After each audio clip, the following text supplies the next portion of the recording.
मध्य पूर्व एक बार फिर युद्ध की तपिश में झुलस रहा है। ईरान और इजराइल के बीच जारी तनाव अब सीधे टकराव में बदल चुका है। पिछले 9 दिनों से दोनों देशों के बीच हवाई हमलों और जवाबी कार्रवाइयां लगातार हो रही है। तेहरान ने एक बार फिर अपने आतंकी नेटवर्क और गुप्त साजिशों के तहत इजरायल की सुरक्षा को चुनौती दी है, जबकि इजरायल ने सटीक और निर्णायक प्रतिक्रिया देकर यह स्पष्ट कर दिया है कि उसकी सुरक्षा में सेंधमारी अब बर्दाश्त नहीं की जाएगी।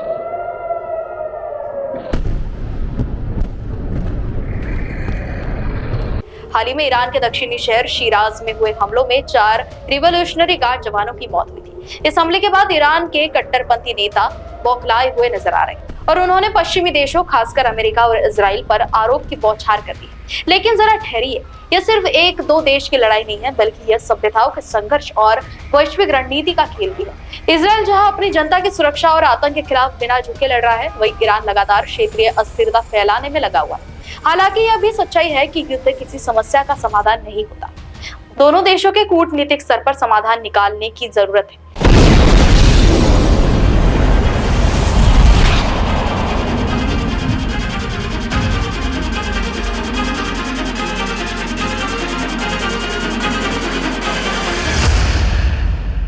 लेकिन अब बात आत्मरक्षा की हो तो इजराइल का जवाब देना भी उतना ही जायज है जितना किसी और का लोकतांत्रिक राष्ट्र का होता।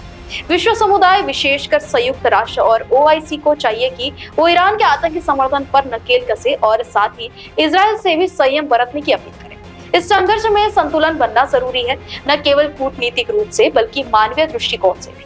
मध्य पूर्व का यह युद्ध अगर रोका नहीं गया तो इसका असर केवल उन देशों तक सीमित नहीं रहेगा। भारत सहित एशिया की अर्थव्यवस्थाएं और वैश्विक तेल आपूर्ति तक प्रभावित हो सकती है। इजराइल की स्थिति भले ही सख्त हो, पर ईरान की उकसाने वाली रणनीति पर लगाम जरूरी है। आखिर कब तक एक राष्ट्र केवल इसलिए घिरा रहेगा क्योंकि वो आतंक के सामने झुकता है?